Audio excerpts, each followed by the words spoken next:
I'm Chris Carter of the Locked On Steelers podcast, and it's actually game day. No, for real this time. The Steelers are actually playing the Buffalo Bills, 4:30. Let's talk about that, getting you ready for all the things that I think are going to play into this game and what also happened in the playoffs this weekend. Let's get into it. You are Locked On Steelers, your daily Pittsburgh Steelers podcast, part of the Locked On Podcast Network, your team every day.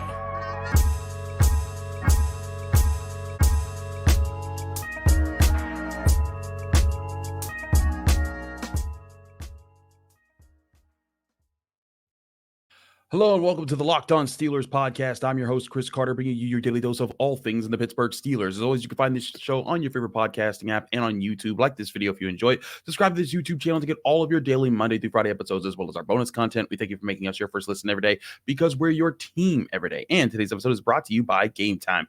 Download the Game Time app, create an account, and use code LOCKEDON for $20 off your first purchase. That's Game Time, an app you can download on the phone. More on them later. Steelers fans, after all this time, your team is about to take the field against the Buffalo Bills, 4:30 p.m. Monday afternoon. You hope you could get out of work if you're not if you are working on Martin Luther King Day. By the way, happy Martin Luther King Day, everybody. But I know what you're thinking probably about this game. With the game being moved and the weather isn't as bad, you're probably thinking, Chris, if the weather isn't going to be as bad, what do the Steelers do now? Because a big part of the plan was to kind of play into those factors. Well, let's get something straight here. It isn't going to be as bad, but it was also insane weather. If you saw the footage of the stadium in that, during the time that the Steelers were going to play, it would have been way too crazy. But it's still going to be rough after 3 feet of snow have basically accumulated over the weekend. There's still going to be snowing and getting extra inches throughout the day. The winds are supposed to be sustained around 15 miles per hour. That's still going to be pretty crazy weather. For a reference, if you remember the snow game that a lot of people are thinking back to now, where the Steelers played the Bills and Le'Veon Bell went for like 300 yards or something like that, the wind in that game was 9 miles per hour. So this is still going to be a very windy football game. And as Jenna Hunter has pointed out to us, that stadium, Highmark Stadium, does not have any protection for the wind, so it gets even crazier there than just the regular wind speeds. But this is still a Steelers football team that going up against the Bills, you still need to play your style of football, your brand that you have built throughout this year, and especially in the last 2.5 months. Since Broderick Jones became a starter, and this team committed to being a real run-the-football team the way that they should have been from the get-go, they have averaged 145.2 yards per game in those 10 games. That is second best in the NFL. During that stretch, they've also been great yards after contact. Their running backs have been on fire, both Najee Harris and Jaylen Warren. The offensive line has been blocking well. I talked about earlier in the week about my film studies that I did for the Post-Gazette that showed how they've been on fire, how they've been getting to the second level, the organization that they've been having. They're making it happen. And this is now against the Bills team that has allowed back-to-back games where their opponents have rushed for over 100 yards. In 4 of their 6 losses, teams have 120 plus yards on them on the ground. And in half of their losses, 3 of the 6 losses, has been 170 plus yards. This is the blueprint to beat the Bills if you're talking about purely offense. But you still need to throw the ball. You still need to have balance. And that's where the snow and the crazy weather lessening can still help the Steelers in that regard just a little bit. Because now Mason Rudolph, who has yet to throw an interception, knock on wood, Mason Rudolph can still have his aggressive but controlled demeanor to get the ball to the Steelers' playmakers. George Pickens, Deontay Johnson, Pat Freiermuth, heck, Najee Harris and Jaylen Warren too. Calvin Austin if they can get him in space. But you can get him to those guys and use in-cutting routes. You don't need to throw 50-yard bombs to them. Heck, we've seen Deontay Johnson last week scored on a slant. George Pickens against the Bengals scored on a slant. You can get these guys moving in space and moving on in-cutting routes and crossing routes and routes where you're challenging the Bills secondary, which, by the way, has not been great as of late. And has had some lapses throughout the year. And they're also banged up. I'm not saying lean on the pass game, but have the balance. Use play action. If you're getting the run game going, That could get you big results. They could bite hard on that because they're trying, as you're wearing down a team in the snow, they're trying to be aggressive. They're trying to take the tone back from you. That's where you can hit them with. And that's also who the Steelers have been the last 3 games. They just have to be who they really are. Broderick Jones said, they let the Steelers in the playoffs. Now it's time to kick down the door. And that's what you got to do. You don't kick down the door by being someone else. You kick down the door by playing your brand of football. And that's what the Steelers have to do in this game, especially on offense. Defense, there's several steps you got to achieve. You got to stop the run. You can't let James Cook go, though he hasn't been going pretty. He hasn't been doing a whole lot lately. But that also includes Josh Allen, not letting him use his feet. And if you do that, your next step, you got to be able to confuse him. It's not just about covering man-to-man and just getting certain matchups and trusting those matchups to win. That's not the whole answer that you need on defense. But you got to confuse him. It's not just about disguising coverages. It's about when to disguise them and when to set up those disguises and how you're setting up those disguises. And fortunately for the Steelers, they got back a key player who is an essential part to setting up those disguises as far as Minkah Fitzpatrick. And yes, TJ Watt's out, and that's a big loss. But as I said before, Marcus Golden, Nick Herbig are the best reinforcements for a missing Watt the Steelers have had since he became all-pro Super Watt. Because it's not just one guy, it's a rotation. And having those guys doesn't replace TJ Watt, doesn't make up for it. He's the best defensive player in football. Especially he looks even more like that when you see the Cowboys and the Browns getting whooped the way they did. But TJ Watt didn't need that anyways. He had more sacks, more pressures, more forced fumbles, more tackles for loss, more tackles, more interceptions, more pass breakups. You get the point. He's defensive. He's the real defensive player of the year, regardless of what anyone else says. But Minkah Fitzpatrick, he can be a big key to this game for the Steelers defense. And it's not just about him being on the field and who he can match up with and, could he guard Dalton Kincaid way down the field? Could he do this? It's going to be about something bigger than that. It's going to be his presence on the field. It's something I talked about on the channel, on Channel 11's WPXI Final Word this weekend. And I teased that I talk about it on this show. I'll do that after this here on the first break of the Locked On Steelers podcast. Stick with us. We still got a lot to discuss when it comes to this game and the other games that happen in the playoffs. But first, I want to remind you that this show is brought to you by Game Time. Buying tickets to your favorite events shouldn't be stressful. Game Time is the fast and easy way to buy tickets for all your sports, music, comedy, and theater events near you. They give you killer deals on your last-minute tickets and your best price guarantee that can't be beat, so you can stop stressing over the tickets and start getting hyped for the fun that you're about to have. Download the Game Time app today right to your phone, and it gives you plenty of chances to book tickets even up to the last minute, even up to an hour after your event has already begun. If you're a person like me, you're always trying to find the best deal for concerts in the back. Heck, I just went to a great concert. Shout out to Black November, the company that put on a great event at the Thunderbird Cafe this past weekend. But Game Time is the place that you go to get tickets for all the events. Because whether you're trying to find tickets from the scalpers or trying to find tickets at the ticket booth, you're going to get the best of both worlds. Because ticket booth, you'll see that you're getting legit seats, but you're not getting the best prices. Scalpers, you'll see you're getting great prices, but you're not getting the best. You don't know if you're getting the right seats, and you're not sure if you're getting scammed. Game Time is the best of both worlds. Because you make sure that, hey, you're getting the great prices that can't be beat anywhere else, while you're also making sure that they're real seats that are going to give you the view that you want to enjoy the game, the concert, the event that you're going to.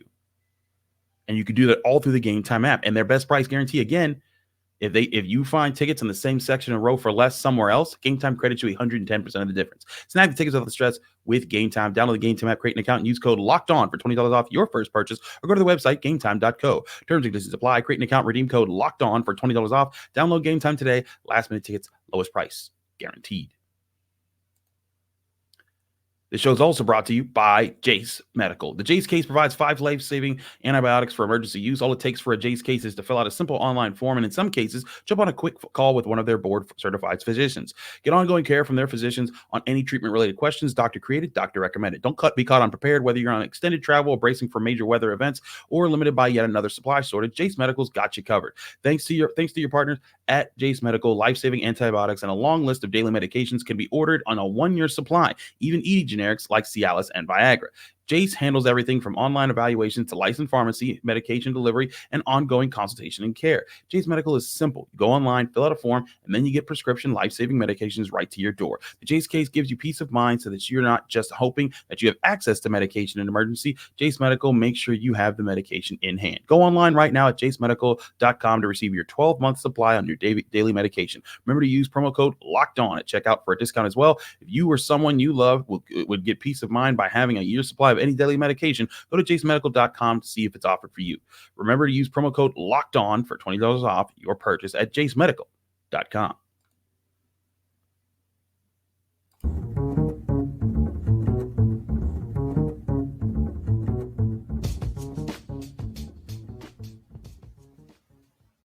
Back here on the Locked On Steelers podcast, I'm your host, Chris Carter. We continue our discussion here about the Steelers and Bills playoff game and why Minkah Fitzpatrick plays such a big role. Now, if you watched WPXI's Channel 11 in Pittsburgh, the Final Word show Sunday night, you saw that I teased this with my Final Word segment there on Minkah Fitzpatrick.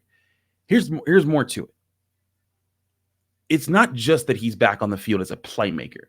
And it's important because he's a heck of a playmaker. Even though he doesn't have an interception this year, I mean, he made several big tackles and was a big part of some of the Steelers' earlier wins.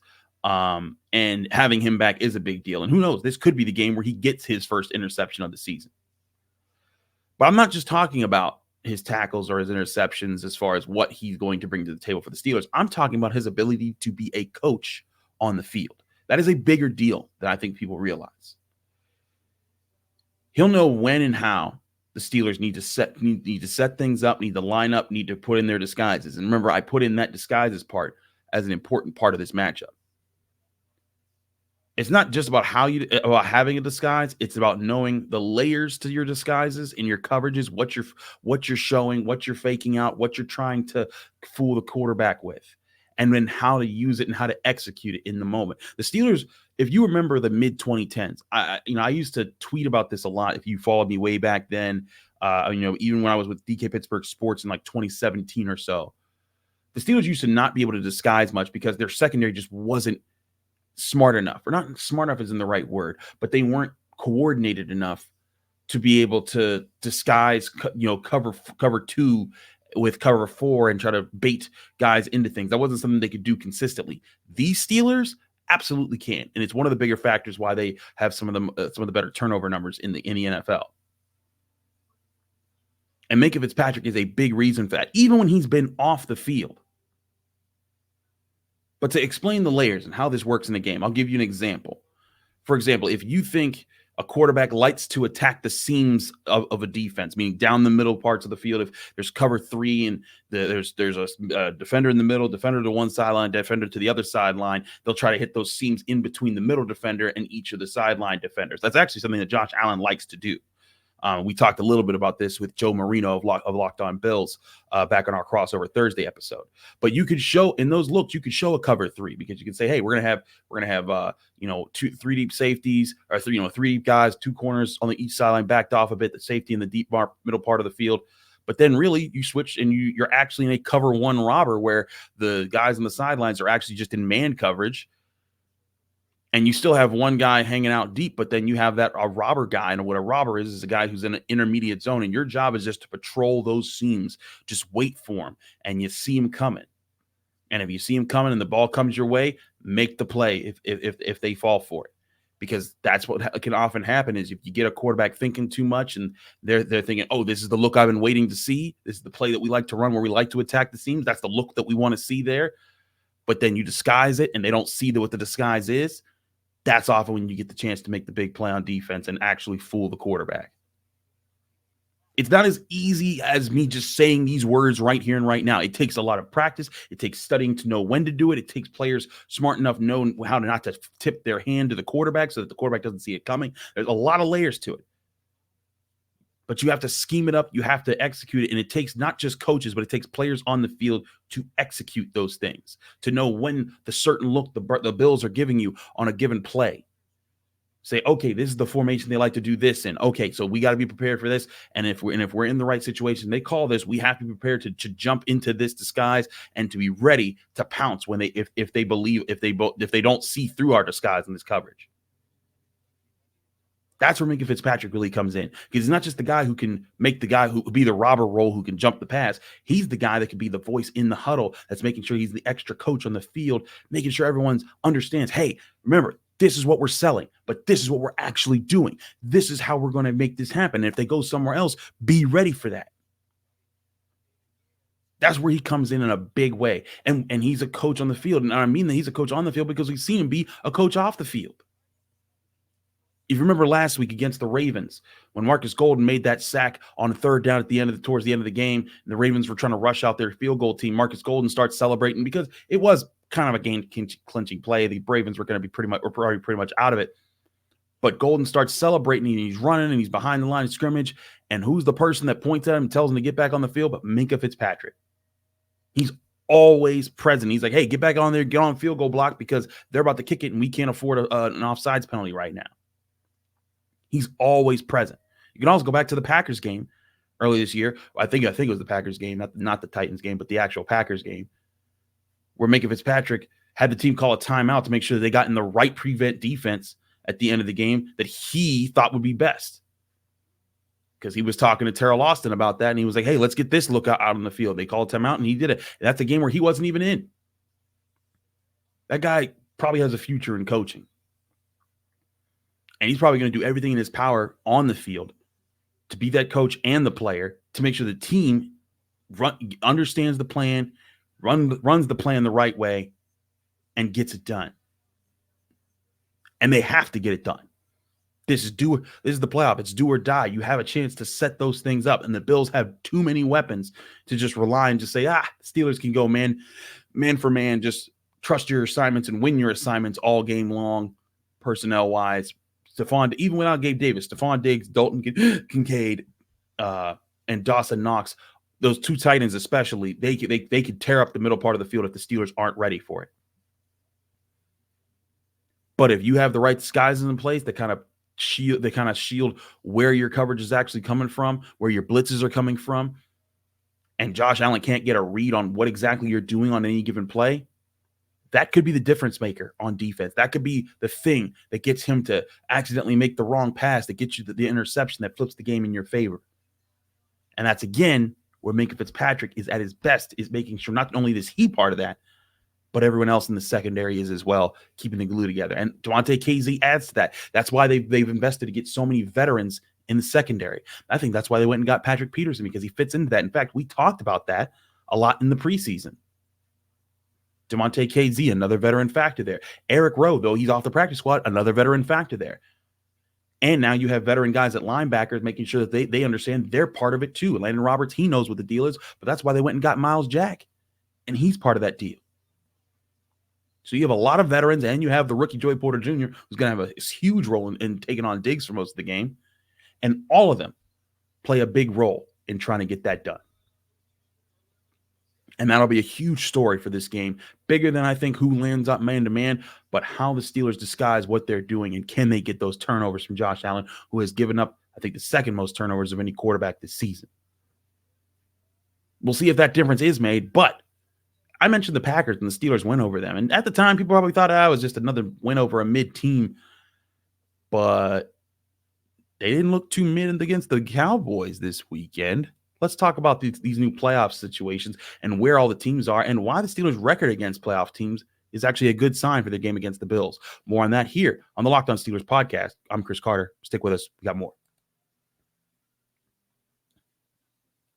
But first, I want to remind you this show is also brought to you by FanDuel Sportsbook, the #1 sportsbook in America. And with the NFL playoffs well underway, you too can win big with incredible offers from FanDuel, America's #1 sportsbook. Right now, new customers get $150 back in bonus bets with any winning $5 moneyline bet. That's right, $150 right to your account for bonus bets if you bet on your team and they win. If you've been thinking about joining FanDuel, there's no better time to get in on the action. The app is super easy to use. You can use that all not only your money, but also those bonus bets money on bets like player props, spreads, over-unders, and so much more. This week, the Steelers are 10-point underdogs with a money line of plus 410 and an over-under set at 38.5 points. And that's all adjusted from what it was, kind of gotten worse odds as the week has gone on. That's a lot of points for a spread, though, for a Steelers team that loves to keep games close. So this might be your chance to cash in on your Steelers if you believe that they could pull off this upset over the Bills, or even if you think they can just keep it close and keep it under that 10-point spread. And the best place to do that is on FanDuel, America's #1 sportsbook. Go to FanDuel.com/lockedon to kick off the NFL playoffs and make sure that you're part of the winnings that you want to enjoy throughout the playoff season. FanDuel, an official partner of the NFL.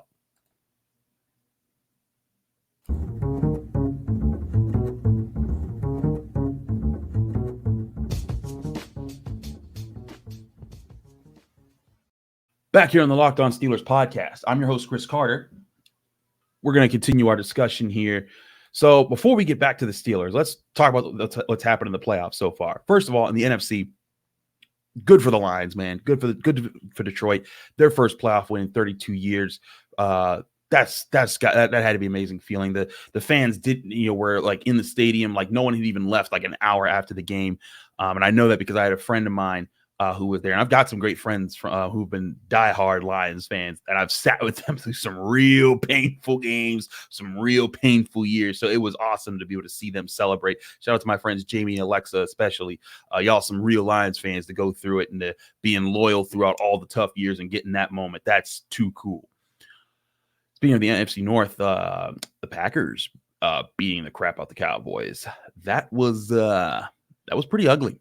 And going to be a lot of discussions about what happens in Dallas this year. I also said, brought this up, Brian Schottenheimer, the Cowboys offensive coordinator, though more of doesn't call the plays. He's been a guy that's helped organize the offense between this year in Dallas and his 3 years in Seattle. He's had 4 straight years of coordinating an offense that was top 10 in scoring. Maybe he's another person that could be added to the candidates. We'll get to that in the offseason about who the Steelers should be looking at for offensive coordinator, because there's an interesting field out there. But also getting their butts kicked in the playoffs, the Cleveland Browns. My goodness, they were ripped apart by C.J. Stroud. Worse than what he did to the Steelers back in week 4. That was insane. That was supposed to be the best defense in the league, and they got clowned. And what did I tell? What did Jen and I tell y'all? We told y'all that Browns defense, great defense is supposed to travel. Great defenses are great on the road. That defense was averaging giving up 30 points a game on the road this year in the defense on the road, and in this game they gave up even more than that. That was a beat down of epic proportions. And shout out to the Texans, they deserve it. C.J. Stroud looks like he's the real deal, and I'm gonna have a hard time picking against the Texans against the Chiefs next week, man. Or I guess it might not be the Chiefs, it might be the Bills. No, it might be the Ravens. If the Bills win, I forget who all the lineups are, but point being, either way, C.J. Stroud, that kind of play will make you a believer with the way that he was throwing the ball around. So I'll be very intrigued to see how they play moving forward. But you also don't doubt the Chiefs themselves. They did their job. They're the reigning champions, the guys that you still got to see. And I don't doubt. One of my things that I always do is I don't doubt champions when there's teams that have shown that they've proven it, that they can be the top dogs. Man, I don't count them out for finding a way. Patrick Mahomes looked very Patrick Mahomes-y in that win over the Dolphins. Granted, the Dolphins also looked like the team that I thought they kind of were towards the end of the season, kind of falling apart there. But today, it's about the Steelers and the Bills.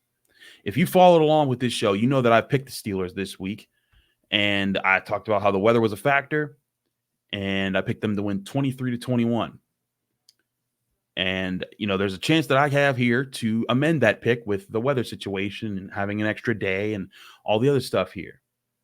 And I'm just here to say, I ain't going nowhere. I still think this is a Steelers team built for a game like this, built for a moment like this. They've been growing to this moment throughout the season. They've been on their highs and their lows, but I think they are on a rise right now. And if they keep riding that, they can put themselves in a great position. They've also been a tough team versus playoff teams this year. In fact, they're 5-3 against playoff teams this year. Think about that. They've played 8 games against playoff teams. Most teams don't have to deal with that as much. I believe officially they had the second most difficult schedule of the NFL season this year. And they also had those 5 wins. That's third most, tied for third most among NFL teams in the playoffs as far as beating other playoff teams heading into it. The only teams that had more were two teams that had 6 wins, and that was the Eagles and the Ravens.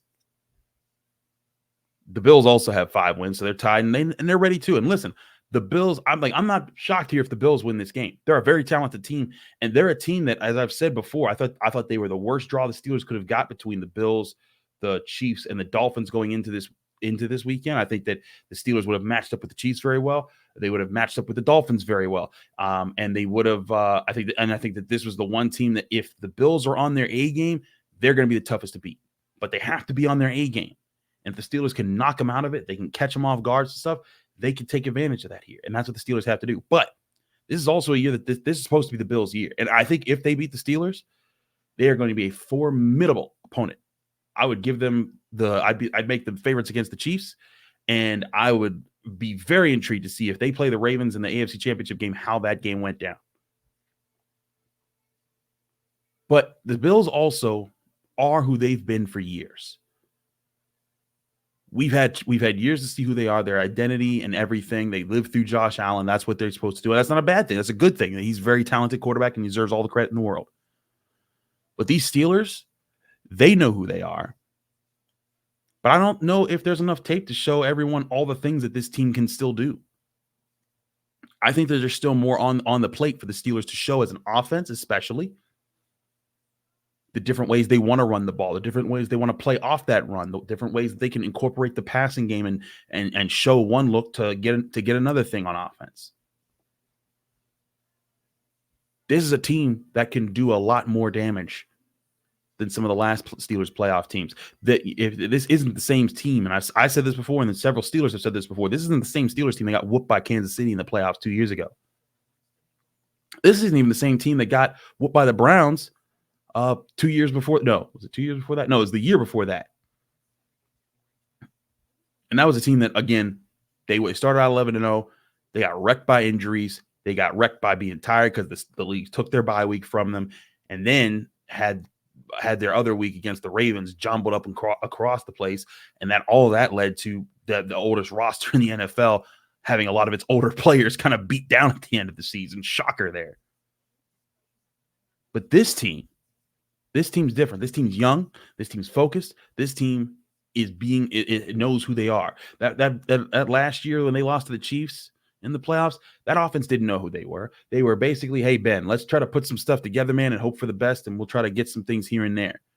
They didn't have bread and butter plays. This team does. They love how to run the ball when they try to use gap runs, where they use wham blocks, where the tight end comes across the formation, and he might get the jet sweep, or he might just punch you in the face because he's a great blocker. They love to use their tackles to get to the second level. They love to pull their guards to set up the tackles getting to the second level. These are things that they're confident in doing, not just because it's a weakness of the team, because it's their strength. And playing to your strength is what a good team does. And the Steelers actually have strengths on offense, and that's what should get you excited if you're a Steelers fan. This team has the chance to shock the world. Everyone else is putting this team out nationally, even locally. There's not a lot of people that believe in the Steelers. And they now won't be the first 2 seed or 7 seed to be the 2 seed because the Packers beat the tar out of the Cowboys. But they can be the second.